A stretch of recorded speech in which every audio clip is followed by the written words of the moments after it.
There are moments in life when the heart beats erratically, not out of fear, but out of recognition, as if the soul whispers, "I know you from somewhere my mind has forgotten, but my spirit has never abandoned."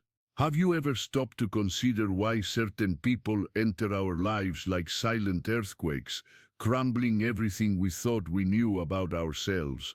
Why can love, the seemingly simple force, transform us into completely different beings, capable of the greatest wisdom and the deepest madness at the same time? The answer to this question is hidden in the most mysterious recesses of the human soul, where Sigmund Freud, the father of psychoanalysis, uncovered truths that echo millennia-old teachings on reincarnation and spiritual purpose. Edgar Cayce, known as the sleeping prophet, always taught that nothing happens by chance in our lives. Every encounter, every overwhelming passion, every tear shed for love carries within it a greater purpose, a lesson of the soul that needs to be learned, a karmic debt that needs to be settled, or a spiritual gift that needs to be received. And that's exactly what Freud discovered, even without knowing it, when he began to unravel the mysteries of the human unconscious. Freud realized that we fall in love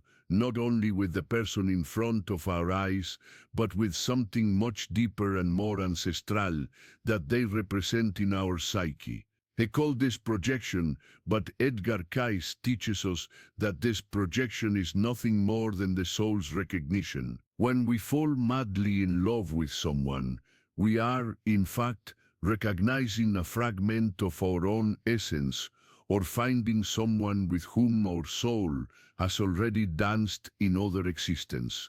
The madness of love, according to Freud, happens because our ego, that part of us that thinks it's in control of everything, suddenly finds itself confronted with forces it cannot understand or control.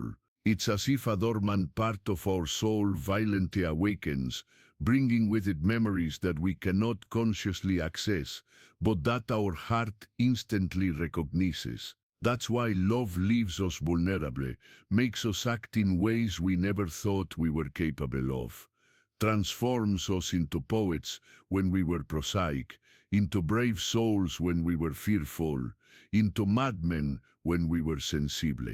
But here's the crucial point that Freud intuited, and that Cayce confirmed through his spiritual readings. This apparent madness is, in fact, the purest wisdom of the soul in action. When we allow ourselves to love intensely, we are allowing our consciousness to expand beyond the limits of the ego, connecting us with deeper dimensions of our existence. Romantic love is a portal, a bridge between the material and spiritual worlds, between who we think we are and who we truly are in our purest essence. Freud discovered that many of our love patterns are repetitions of dynamics we experienced in childhood. But Cayce teaches us that these childhood dynamics are, themselves, echoes of past lives. That inexplicable attraction to people who hurt us, that tendency to choose partners who challenge us in specific ways, that feeling of déjà vu when we meet someone special. All of these are signs that our soul is trying to complete cycles initiated in other existences. Think back to the last time you truly fell in love. Remember that feeling that the whole world had changed color, that music made more sense, sunsets were more beautiful, and you felt capable of conquering anything. Freud would explain this as a temporary regression to a childish state of omnipotence, but Cayce's wisdom shows us that it's exactly the opposite. It's a glimpse of our true spiritual nature, free from the limitations we impose on ourselves through fear and disbelief. What Freud called transference, the tendency to project onto our partners characteristics of important figures from our past, is actually the recognition of souls that have walked with us before. When we fall in love with someone who unconsciously reminds us of our mother, our father, or some other significant love, we are not just repeating psychological patterns. We are recognizing souls with whom we have already shared lessons, joys, and sufferings in other dimensions of existence. Freud's genius was in realizing that romantic love is always a mixture of passion and projection, of reality and fantasy, of present and past. But what he couldn't fully grasp, and what Edgar Cayce reveals with crystal clarity, is that this mixture is not a confusion of the mind, but rather the soul's natural way of recognizing and attracting what it needs for its spiritual evolution. That's why we fall in love with the very people who will challenge us most deeply. That's why we feel a magnetic attraction to those who carry both the promise of our greatest happiness and the potential for our greatest pain. Our soul knows that spiritual growth doesn't happen in the comfort zone, but in the expansion zone, where we are forced to confront our deepest fears, our most ingrained limitations, and our most hidden truths. And it is at this point that the apparent insanity of love is revealed as its deepest wisdom. When we choose to love, even knowing that we may suffer, we are choosing to grow. When we surrender to a passion that can completely transform us, we are saying yes to our soul's call to evolve. When we accept the vulnerability that love demands, we are opening ourselves to experiences that connect us with the sacred that exists within us. Freud noticed that many people develop neuroses because they repress their most authentic loving impulses. They choose the security of mediocrity over the risk of greatness, the comfort of predictability over the adventure of transformation. And by making these choices, according to Freud, they disconnect from vital parts of their psyche, creating internal conflicts that manifest as anxiety, depression, and a persistent feeling of emptiness. The Soul's Call to Love, a journey of self-discovery. Edgar Cayce would explain these neuroses even more profoundly. When we deny our soul's calling to love and grow through love, we create energetic blockages that affect not only our mental health, but also our physical health and our ability to fulfill our spiritual purpose in this lifetime. Suppressed love becomes a stagnant energy, and a stagnant energy manifests as illness on all levels of being. But when we have the courage to truly fall in love, when we allow ourselves to feel with total intensity, something magical happens. All the ego's defenses begin to dissolve, and our soul finally has a space to express itself freely. That's why people in love often report mystical experiences, extraordinary synchronicities, and a deeper connection to intuition and creativity. Now, if you feel these words resonate with something you've already felt in your heart, if you're realizing that your own love journey gains new meaning through this perspective, I have a special invitation for you. This channel was created exactly for those souls seeking to understand the deepest mysteries of human existence. Every week, I share insights that connect ancient wisdom with the most revolutionary discoveries in psychology and spirituality. Subscribe now and hit the notification bell, because you won't want to miss any of these revelations that can completely transform your understanding of love, purpose, and spiritual evolution. Your soul will thank you for making this choice. Freud's insightful philosophy on love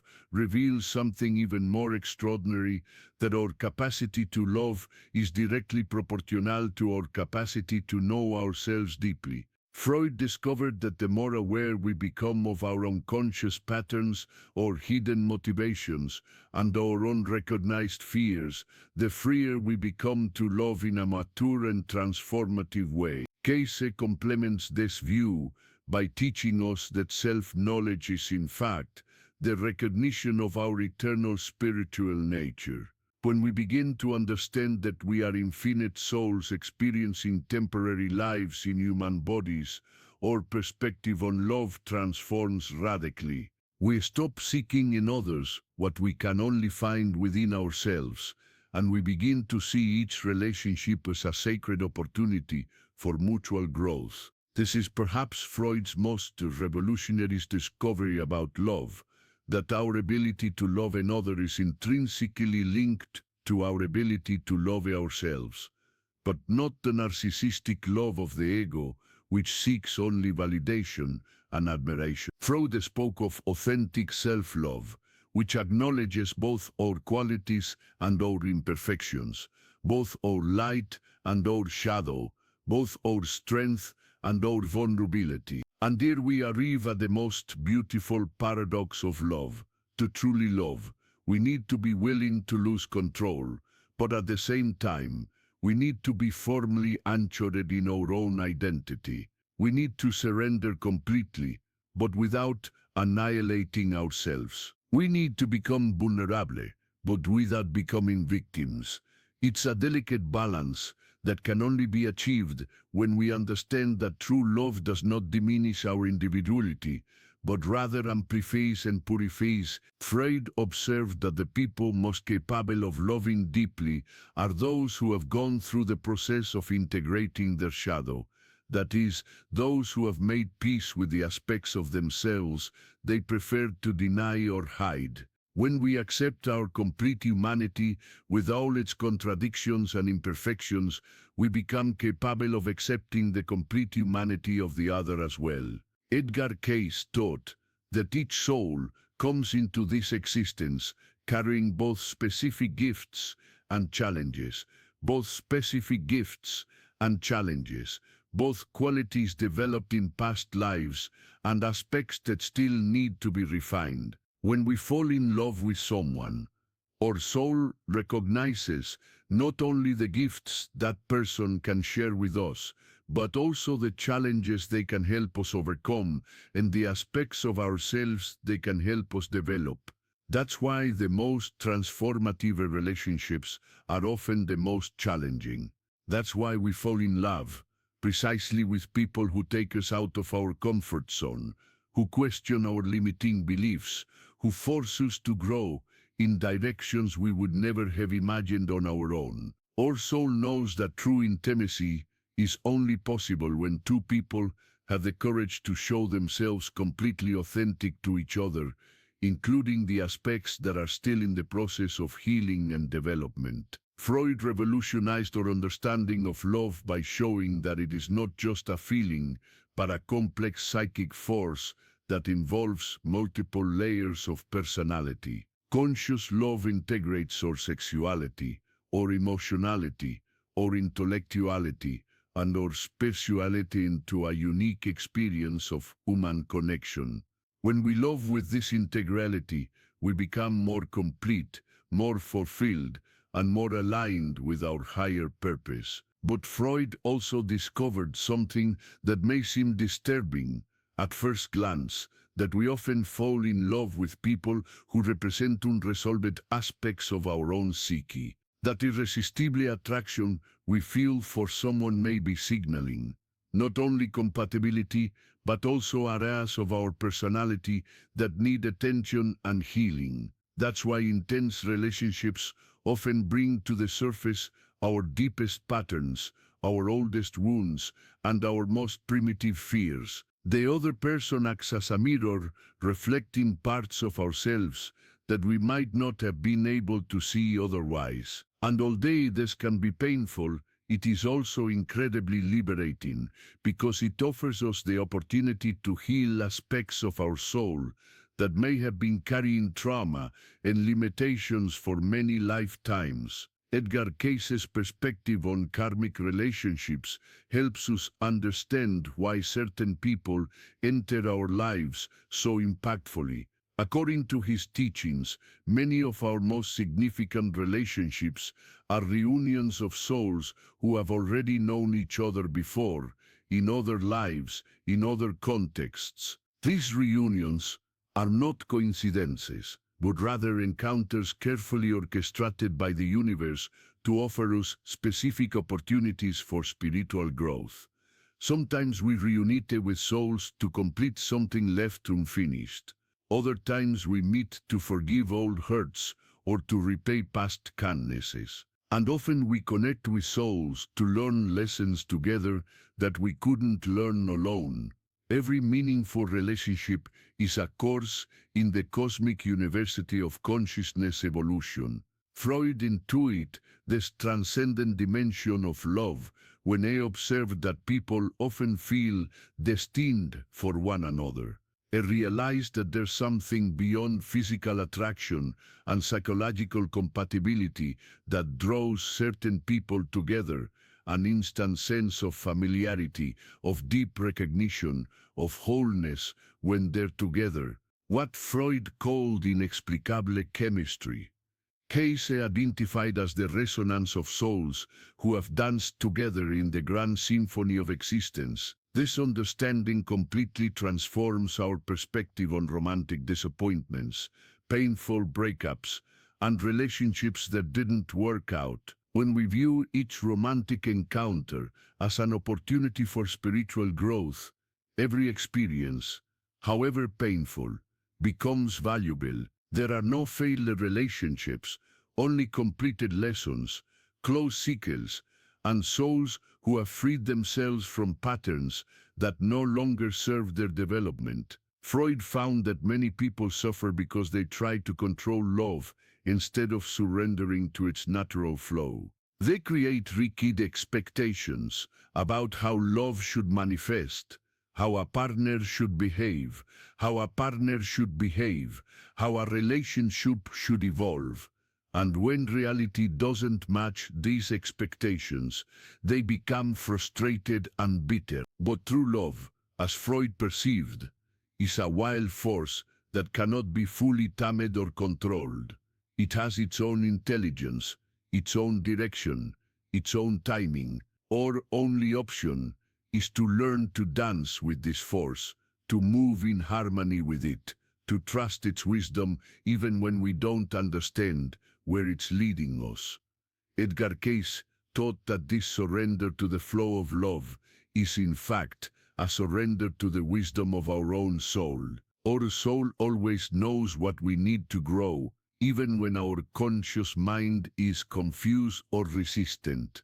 When we fall for someone inappropriate by social logic, when we feel an attraction that our reason can't explain, when we find ourselves repeating patterns we swore we'd never repeat, our soul may be guiding us through experiences necessary for our evolution. The courage to fail in love, therefore, is also the courage to trust the wisdom of our own soul. It's the courage to believe that there are greater forces at work in our lives, forces that love us unconditionally and always guide us toward our highest good, even when the path seems tortuous or painful. Freud observed that the most emotionally fulfilled people are those who manage to balance a passionate surrender with conscious responsibility. They allow themselves to feel intensely, but they also take responsibility for their own feelings. They deeply commit to relationships, but maintain their individual identities. They trust the flow of love, but also make conscious choices about how to express that love in the practical world. This is the mature love that Freud envisioned as the ultimate goal of human emotional development. A love that integrates passion and wisdom, surrender and responsibility, vulnerability and strength. It's a love that acknowledges both the human and spiritual dimensions of the loving experience, honoring both without denying either. Cayce taught that when we love in this integrated way, we become channels for divine love to manifest in the physical world. Every conscious relationship becomes an opportunity to heal not only our own wounds, but also to contribute to the collective healing of humanity. When two people love each other with spiritual awareness, they create an energetic field of love that expands far beyond themselves, touching and healing all lives that come into contact with that vibration. Freud's esoteric philosophy of love reveals that we don't fall in love merely for pleasure or companionship, but because our soul recognizes in the other an opportunity to become more complete, more authentic, more aligned with its divine essence. Romantic love is a spiritual catalyst, an accelerator of evolution, a portal to higher dimensions of consciousness. That's why people in love often report extraordinary experiences, magical synchronicities, powerful intuitions, explosive creativity, a sense of connection to something larger than themselves. When we truly fall in love, our consciousness temporarily expands beyond the usual limits of the ego, giving us a taste of our true spiritual nature. And that's precisely why love can be simultaneously the craziest and wisest thing we can do. It's crazy because it forces us to abandon control, to relinquish illusions of security, to become vulnerable in ways that can result in profound pain. But it's wise because it offers us the opportunity to grow in ways that would be impossible alone, to heal ancestral wounds, to awaken dormant potentials, to connect with our true divine nature. Freud noticed that many people choose not to fall deeply in love because they fear the intensity of the experience. They prefer superficial, controllable relationships to deep, transformative connections. But in making that choice, according to Freud, they deprive themselves of one of the most fundamental and enriching experiences of human existence. Edgar Cayce went further, teaching that when we choose not to love out of fear, we are actually choosing not to grow, not to evolve, not to fully fulfill our spiritual purpose in this existence. Every opportunity for love that we let pass is a growth opportunity we postpone to future existences. But when we have the courage to fall completely in love, when we allow ourselves to feel with total intensity, when we embrace both the joy and the pain that love can bring, something miraculous happens. We become more human and more divine at the same time. We connect more deeply both with our unique individuality and our shared universality.